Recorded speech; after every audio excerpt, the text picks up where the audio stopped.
All right, this House will come back to order. I think we have enough work that will keep us going here for a while. Chair recognizes, Mr. Clerk, you want to ring the bell?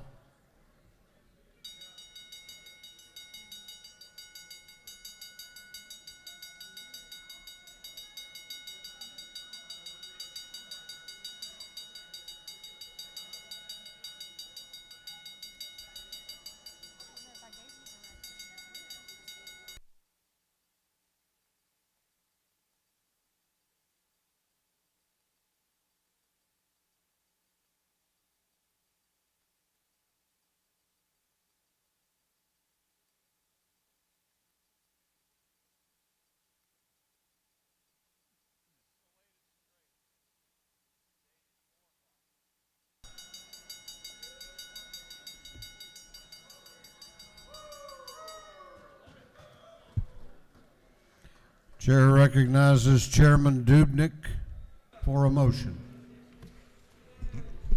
Thank you, Mr. Speaker. I move that the House agree to the Senate amendment to the House substitute for SB 220 as amended by the House. Chairman Dubnik has moved that the House agree to the Senate amendment to the House substitute to Senate Bill 220 as amended by the House. The clerk will read the caption. Senate Bill 220 by Senator Payne, the 54th, Anna Duarte, the 31st, and others to be entitled an act to amend Article 2 of Chapter 14 to Title 20 of the official code of Georgia Annotated relating to education accountability assessment programs so as to create the Georgia Commission on Civics Education. This bill having referred to the Committee on Education, that committee recommends that this bill do pass by committee substitute. Chair recognizes Chairman Dubnik to explain his motion. Thank you, Mr. Speaker. Ladies and gentlemen of the House, this is the marriage of two bills that we passed last year unanimously. This sets up a financial literacy program in our K-12 system and also establishes civics education in our school system. Again, we've passed these unanimously, put them together. Happy to bring them to you and ask for your favorable consideration. And I'll yield the well. Is there any objection to the House amendment? The chair hears none, and the House amendment is adopted. On the gentleman's motion that this House agree to the Senate amendment to the House substitute as amended by this House, all those in favor will vote aye. Those opposed will vote no, and the clerk will unlock the machines.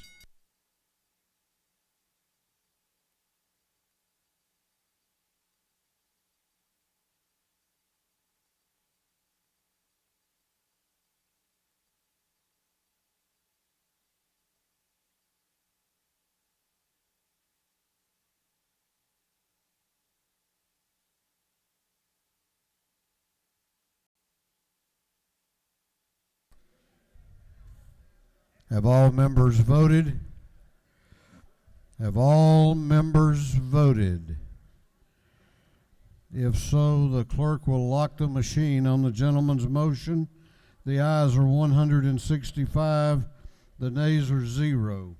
And this House has agreed to the Senate amendment to the House substitute to Senate Bill 220 as amended by this House.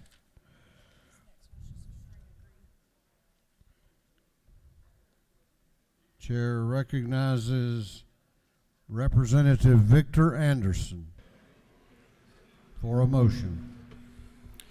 Thank you, Mr. Speaker. I move that the House agree to the Senate substitute to House Bill 1461.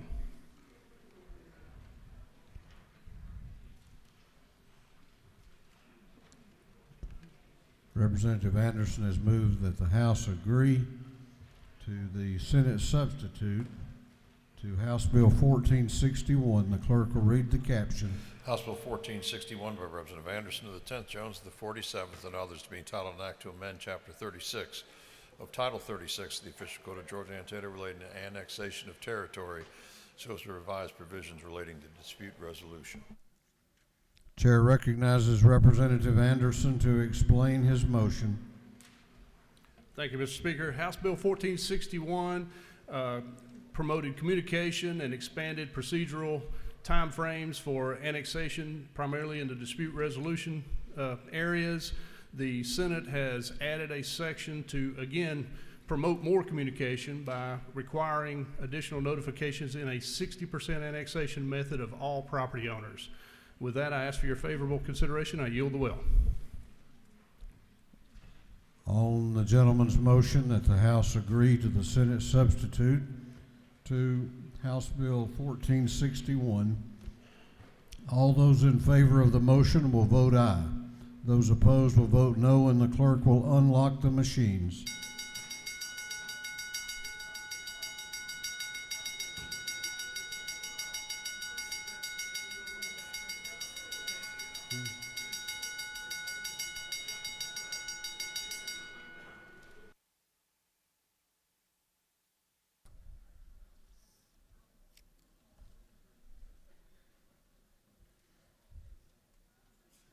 Have all members voted?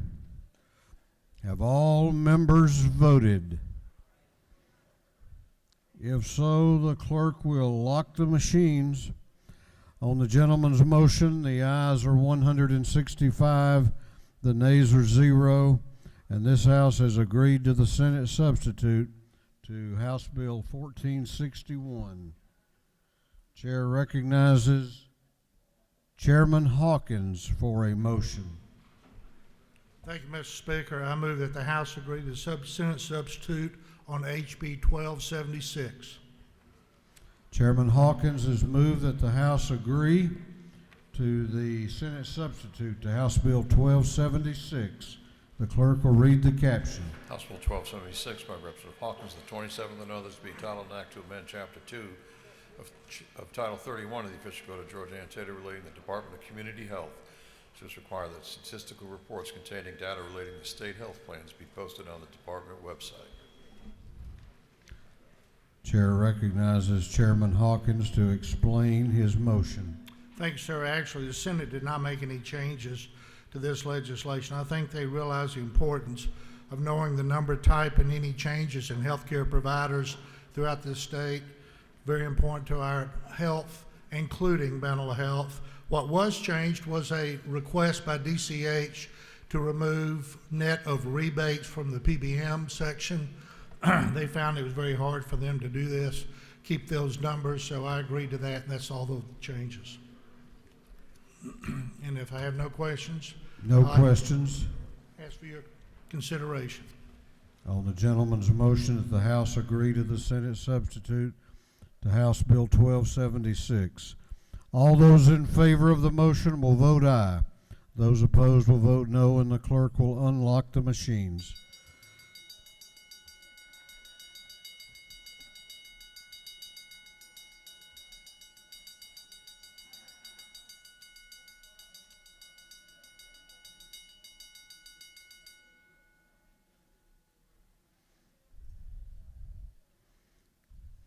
Have all members voted? Have all members voted? If so, the clerk will lock the machines. On the gentleman's motion, the ayes are 162, the nays are 4, and this House has agreed to the Senate substitute to House Bill 1276. Chair recognizes Chairman Gunter for a motion. Thank you, Mr. Speaker. I move that the House agree to the Senate substitute to House Bill 1183. Chairman Gunter has moved that the House agree to the Senate substitute to House Bill 1183. Clerk will read the caption. House Bill 1183 by Representative Gunner, the 8th and others to be entitled an act to amend Chapter 6 of Title 17 of the Official Code of Georgia Annotated relating to bonds, so as to provide for an increase in the time allotted to try a criminal case in judicial emergencies. Chair recognizes Chairman Gunter to explain his motion. Thank you, Mr. Speaker. Ladies and gentlemen, House Bill 1183 passed out of here and dealt with the criminal bonds statutes, amended that to give more time to the bondsman to recover a fugitive. That part of the bill has stayed the same over in the Senate, but they added to the bill provision that caps $1 million for the maximum amount of cash that a professional bail bondsman would have to post per county. That's not a requirement, but it's a cap. It's up to that amount. It also provides that the bail bondsman, at the discretion of the sheriff, could be required to have up to and not in excess of 5% of their outstanding open liability in a cash escrow account or some other form of collateral. And I'll take any questions if you have it. You have no questions. I ask for your favorable consideration. On the gentleman's motion that the House agree to the Senate substitute to House Bill 1183, all those in favor of the motion will vote aye. Those opposed will vote no, and the clerk will unlock the machines.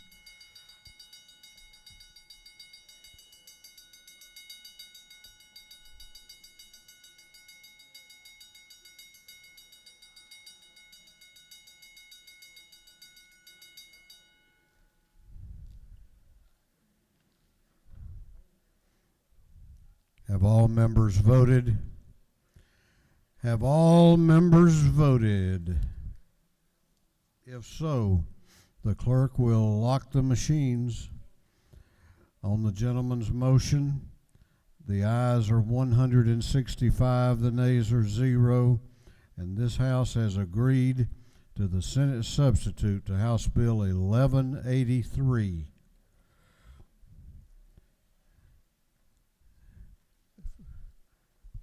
You know that come tomorrow morning what your new name will be, don't you? Dean Green.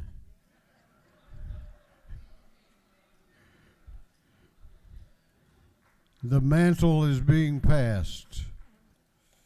Chair recognizes Chairman Green for a motion. Thank you, Mr. Speaker. I move that the House agree to the Senate substitute to House Resolution 664. Chairman Green has moved that the House agree to the Senate substitute to House Resolution 644. 664.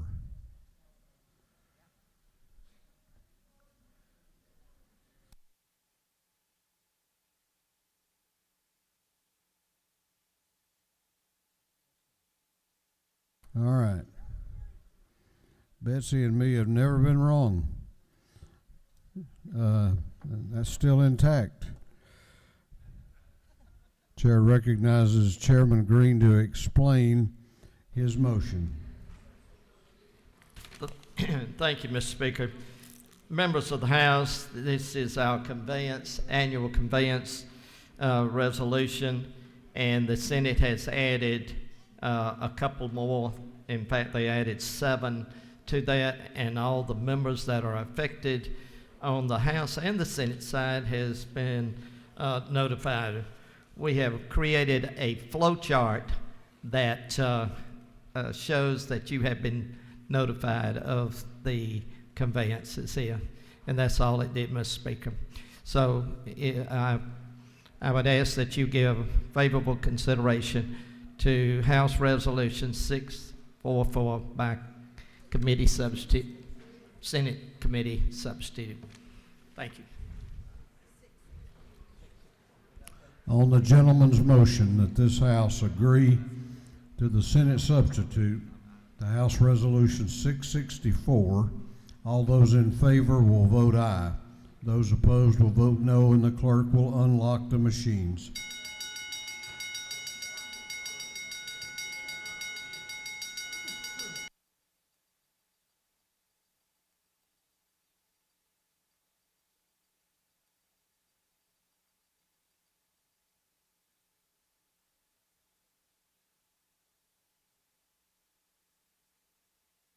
Have all members voted? Have all members voted? If so, the clerk will lock the machines. On the gentleman's motion, the ayes are 165, the nays are 1. then this House has agreed to the Senate substitute to House Resolution 664. Chair recognizes Chairman Green for a motion. Thank you, Mr. Speaker. I move that the House agree to the Senate substitute to House Resolution 683.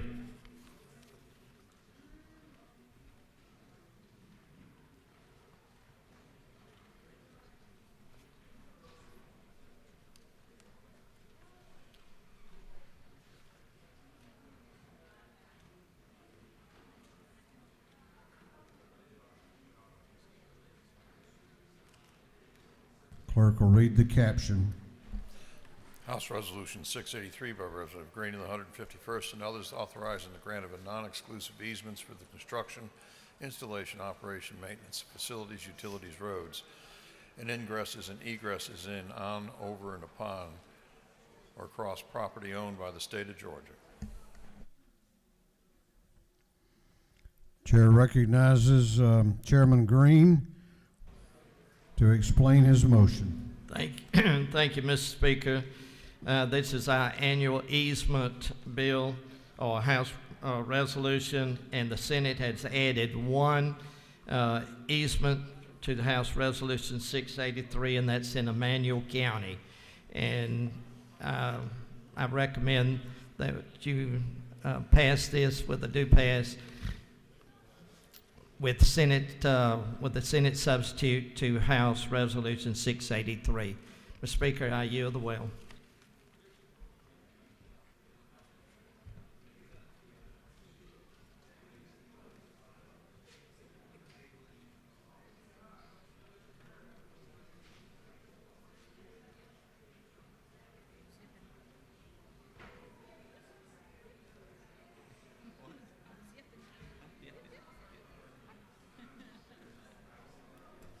On the gentleman's motion that this House agree to the Senate substitute to House Resolution 683, all those in favor will vote aye. Those opposed will vote no, and the clerk will unlock the machines.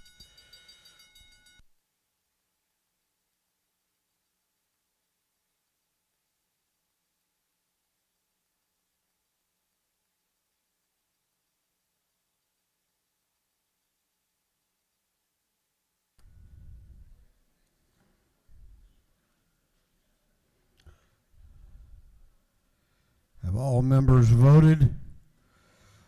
Have all members voted? If so, the clerk will lock the machine on the gentleman's motion.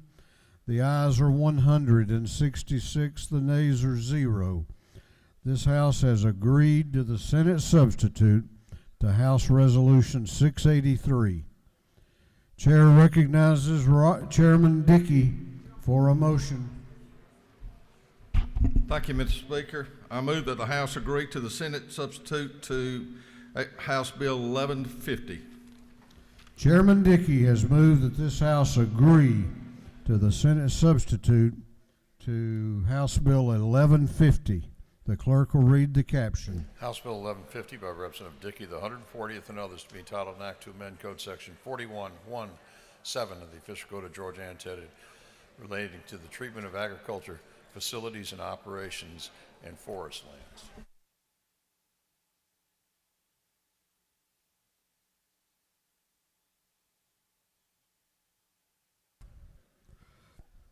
Chair recognizes Chairman Dickey to explain the Senate sub.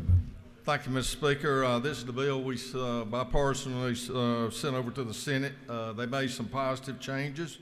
The Senate doubled the time that the farm could claim protection, further concessions for CAFOs, carve out, and abundantly clear that this bill will not override any rules, regulations, or zonings. Good additions over in the Senate, and I'd ask your favorable considerations for this bill.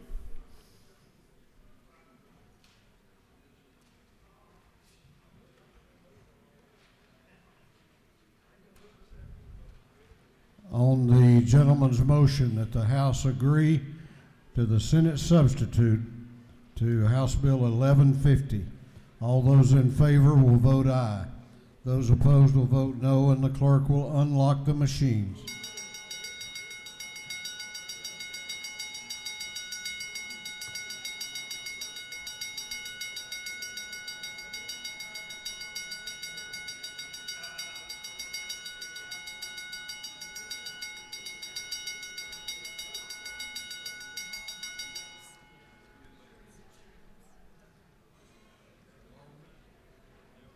Have all members voted?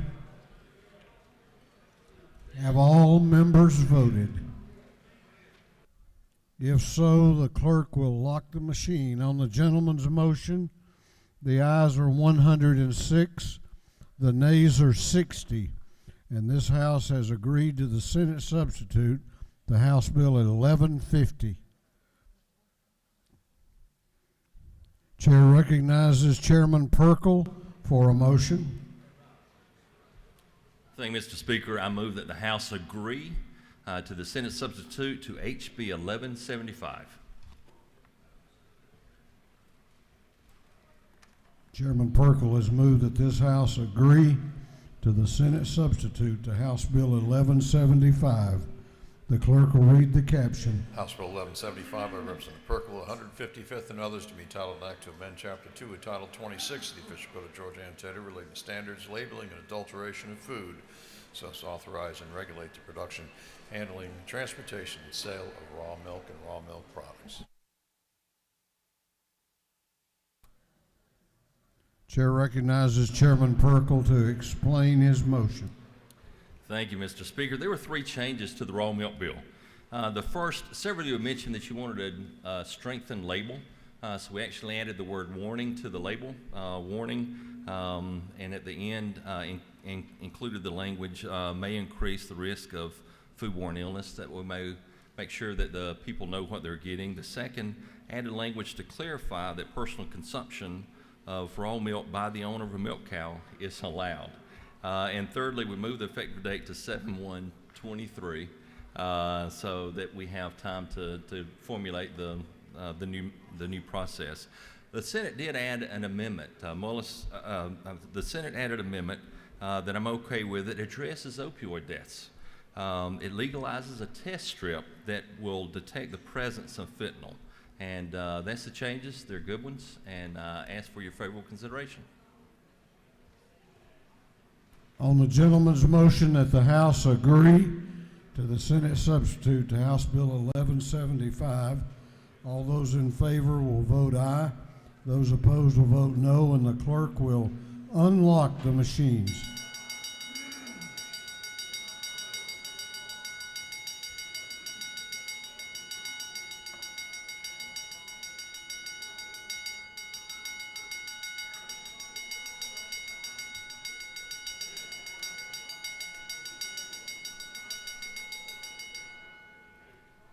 Have all members voted? Have all members voted? If so, the clerk will lock the machines. On the gentleman's motion, the ayes are 110, the nays are 55. This House has agreed to the Senate substitute to House Bill 1175. Chair recognizes Representative Lott for a motion. Thank you, Mr. Speaker. I move that the House agree to the Senate substitute to HB 1188. Clerk will read the caption. House Bill 1188 by Representative Lott of the 122nd and others to be entitled an act to amend Code Section 1664. The Official Code of Georgia and Territory relating to child molestation and aggravated child molestation, so as to provide that each act of child molestation shall be charged as a separate offense. Chair recognizes Representative Lott to explain her motion. Colleagues, this House passed 163 to 0, HB 1188. In the Senate, it truly was made better. Senator Jordan did have an idea to make it so that it is now unlawful for any high-risk sex offender to access or use any commercial social networking website to believe, if they believe that the child is under 16 years old that they are communicating with, and they can no longer, and they cannot pretend to be or pose to be under the age of 16. Great amendment. It passed 51-0 in the Senate, and I ask for your favorable consideration and yield for any questions if there are any.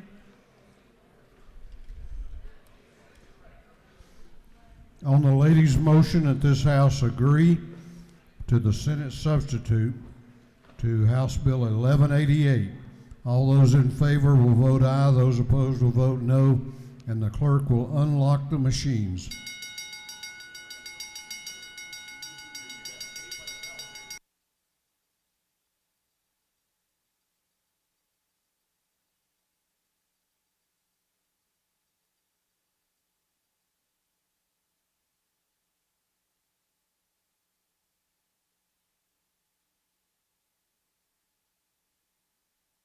Have all members voted? Have all members voted? If so, the clerk will lock the machines. On the lady's motion, the ayes are 166, the nays are 0. This House has agreed to the Senate substitute to House Bill 1188. Chair recognizes the Chairman of the House Rules Committee, Chairman Smith.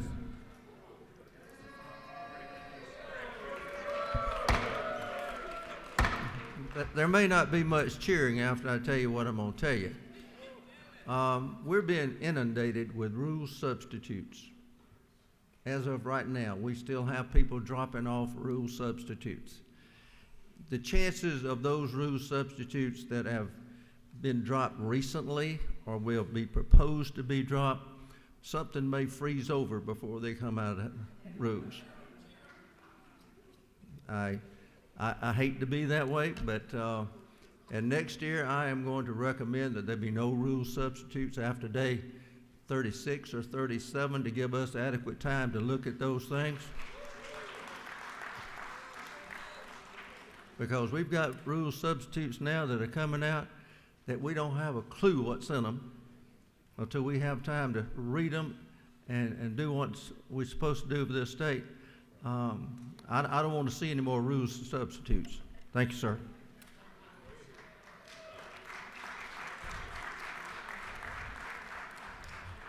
Be warned. Clerk will read the caption to House Resolution 1147. House Resolution 1147 by Representative Donahue III and others, a resolution urging the President of the United States to consider the current geographical tensions and support policies and take measures to ensure America's long-term energy affordability, security, leadership, and progress. This resolution having been referred to the Committee on Economic, Energy, Utilities, and Telecommunications, that committee recommends that this resolution be adopted. Chair recognizes Representative Donahue to present the resolution. Thank you, Mr. Speaker. Ladies and gentlemen of the House, I bring before House Resolution 1147. We're urging the President of the United States to allow America's long-term energy affordability, security, leadership, and progress, including actions that result in the continued operation of existing oil and natural gas pipelines, the construction of new pipelines, and the end to restricting on developing our nation's onshore and offshore national resources.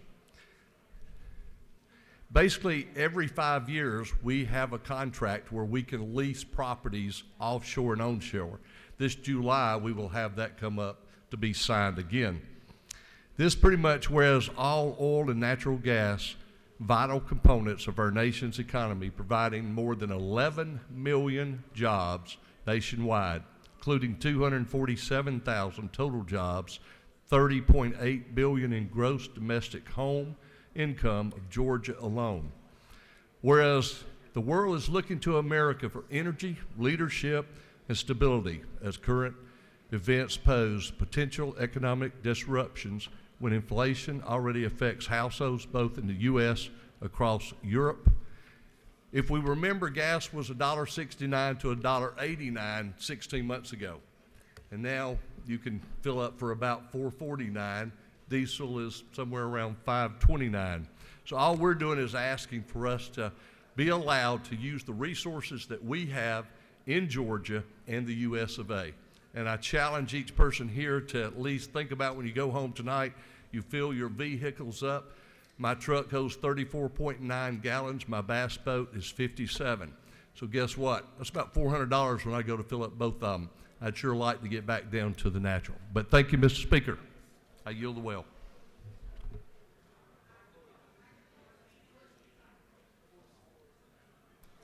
All right, we have another member that wished to be heard, and then we have a minority report. The chair recognizes Representative Beth Moore to speak to the bill.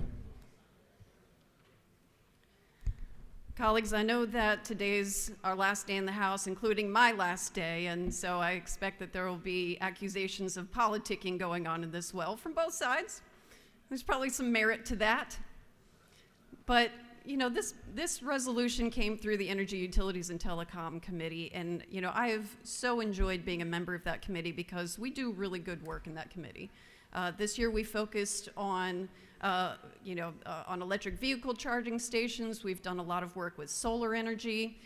The future of energy in America is not digging up dinosaur bones, all right? It's in the sun, it's in the wind. So for us to get up here and say, let's dig our heels more into oil and gas is not the look that we want to give the public here in the Georgia House. So I rise in opposition to this House resolution. You know, if there was ever an accusation that the president has a direct impact on oil and gas, I would say that person is mistaken, and I would say that no matter whose party held the presidency. So I ask you to vote no on this. And when I do that, I'm also asking you to remember that this assertion that politics is causing gas prices to go up. Let us remember that the oil and gas companies are private, for-profit companies.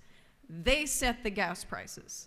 So to say that, oh, the president is causing gas prices to go up, Congress is causing it, geopolitical politics, yeah, maybe that has something to do with it. But it is the CEOs of oil and gas companies that set the prices.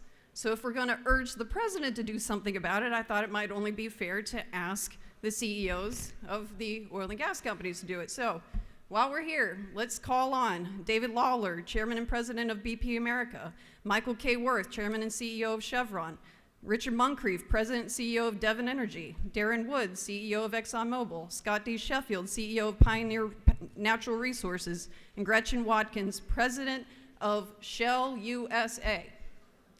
They are the ones taking advantage of a geopolitical conflict to raise gas prices, and then using the whole, oh, let's ask the president to do something about it as a way to distract from the profiteering of oil and gas companies in a time of crisis.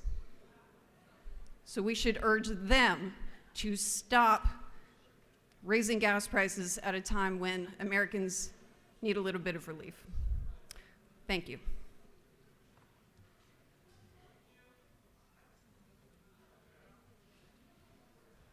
There also is a minority report on this measure. Is this your last time to speak in the House, or am I just hoping that?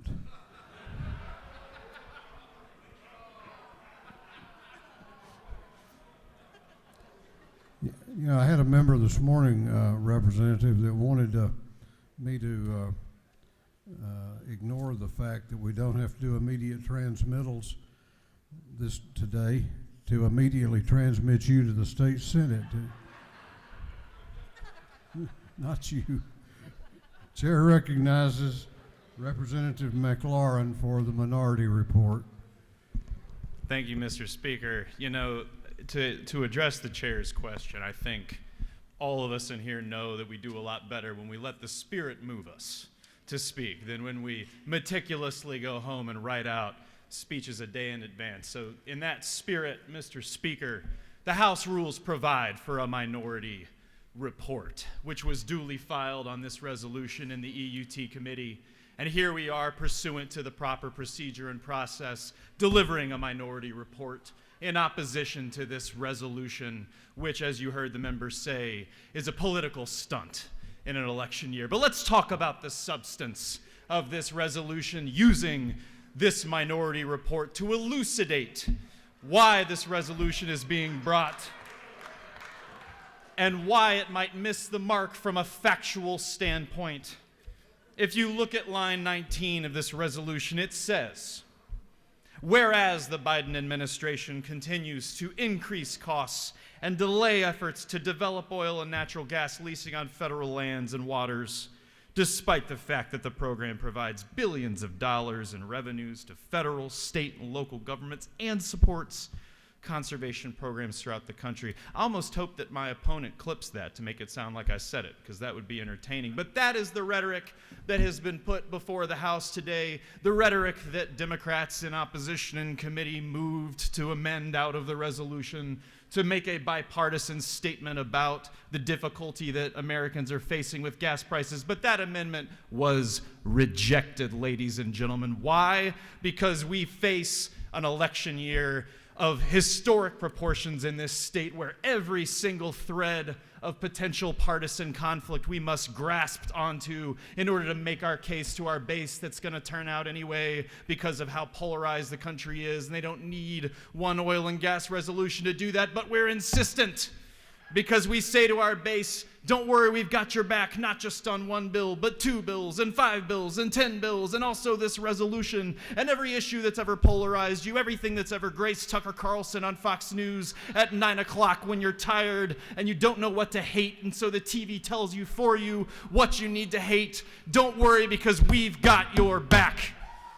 You can hate President Biden for his increasing costs and delaying efforts. Well, unfortunately, facts are a stubborn thing, say some of our favorite conservative commentators. And one of the facts to consider in this case is that just days ago, in fact, probably minutes before the EUT committee passed this resolution, the Biden administration began taking steps to release tens of millions of barrels of oil in order to decrease oil and gas prices. Because as the member aptly stated in speaking in opposition to the bill, what would you do if you were an oil company with a de facto cartel over a global supply and the price just happened to increase because of wartime conditions? You might say, I don't know if I'm ready for these prices to drop just yet.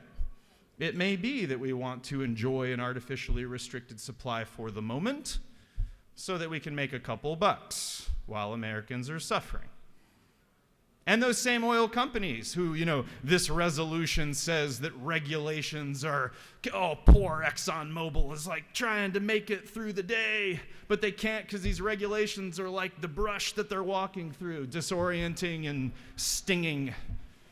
But these regulations are not the problem. Why? Because we all know, another fact, that these oil companies are sitting on millions of leased acres of federal land that they aren't using.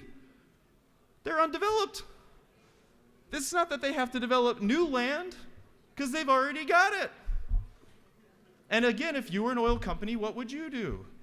Would you rush to start producing on your undeveloped lands that you're already leasing to take down your prices, record level profits that you're enjoying? No. What's much easier to do than that? Blame the Biden administration. Am I right? I'm right. Now, with this minority report that is granted under the rules of the House, I would like to take a quick detour, a very short detour, Mr. Speaker, into a more thematic approach to opposition to this resolution, which is to talk about partisanship and the usefulness of partisan messaging.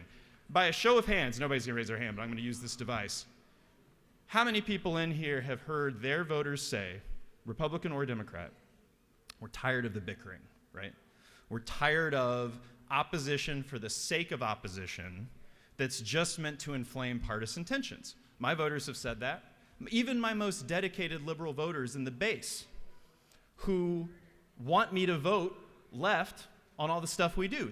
Those same people say to me, I just wish that it weren't so vitriolic. I wish that we weren't constantly snipping at each other for nothing.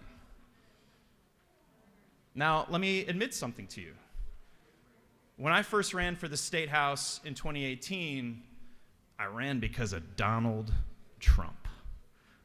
I went to my primary care physician. I said, "Doc, there's something wrong, and I don't know what it is." And they put a stethoscope on my chest, and they used a little thing to look in my ear.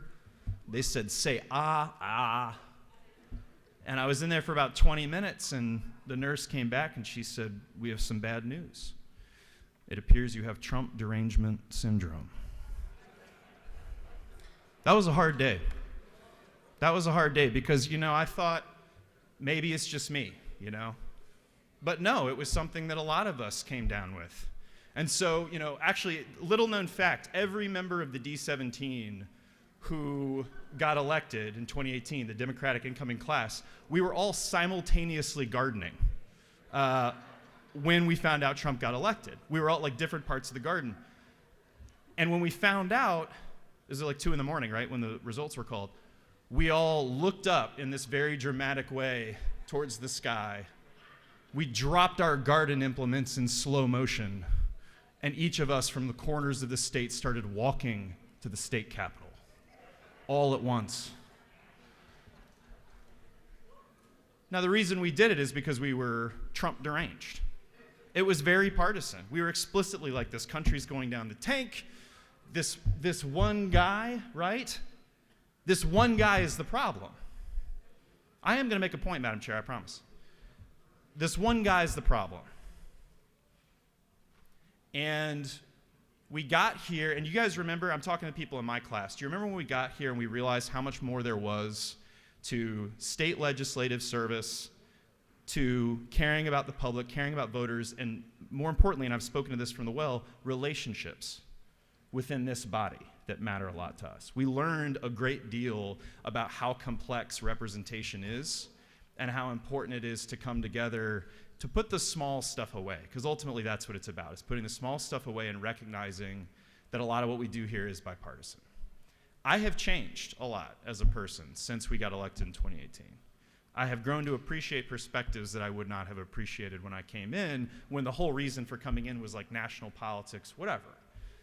I've grown, I've changed, and I've recognized that I like being here for reasons that have nothing to do with the headlines on CNN and MSNBC. So, in a very serious way, the last thing I'll say is, this resolution, is not in that spirit. This resolution is just a quick bite for an election year, and look, maybe we'll do this too, right? I mean, this is the argument you can always make, is, if you guys are in the majority, you do the same thing. Maybe we will do this. Maybe we'll hit a future Republican president, and maybe that'll be appropriate when it happens. I don't know. Maybe it'll be good, maybe it'll be bad. But we all know what this is, and at the end of the day, whether you think climate change is real or not, whether you have arguments about energy or not that you think are, reasonable, people can disagree about, we're only gonna win long term, we're only gonna make it out of this funk we're in if we think long and hard about whether we wanna do this and whether it's worth it. And you may make the judgment today that it's worth it, but in general, remember, this is playing with fire. Remember that the base voters are going to respond to the signals we give them. And if we want a happy state that lives in community with each other, we got to make sure when we take our shots that we really want to take them. Okay. I appreciate your time. Thanks for my tolerating my shenanigans. Love you guys. Mr. Speaker, I yield the well.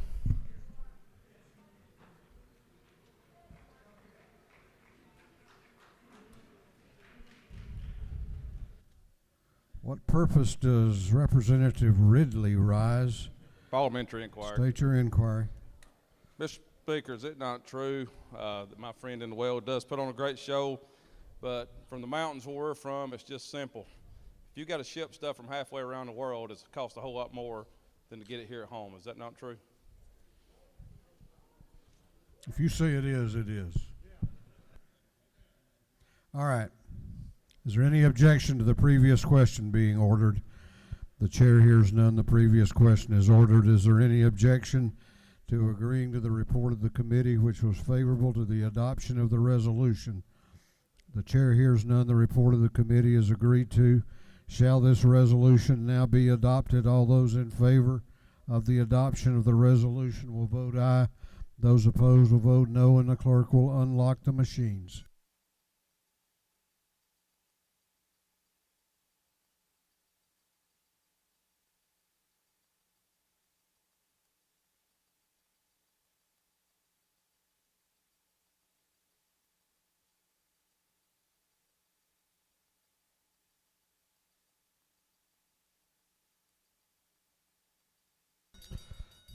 What purpose does Chairman Parsons rise? Parliamentary inquiry. State your inquiry. Is it not true, Mr. Speaker, that what this is all about actually is not attacking the president or anything like that, but it's about urging the president to take certain actions that he can take to either do things or undo things that he's done that will allow for more drilling, allow for more exploration without penalties, which he has proposed. He's actually proposed just this past week penalties on drilling, further penalties for drilling on government lands. Isn't it true that's what this is about, is helping the American people here in Georgia, to pay a more reasonable price for their gasoline? Is that not true? It appears to me to be the language worded that way. It would also strike the chair that somehow I don't think that they're holding their breath in Washington waiting on this to get up there. Any more than they did in the prior administration, hold their breath for things like this to get up there, but they are interesting and give us a diversion from the legislation that we need to be working on. Having said all that, have all members voted? Have all members voted? If so, the clerk will lock the machine on the adoption of House Resolution 1147. The ayes are 99, the nays are 70. This resolution, having received a requisite constitutional majority, has therefore been adopted. We're going to take a 2 or 3 minute break here and kind of regroup on some things on the calendar. If y'all want a restroom break or a cup of coffee break, feel free to do that.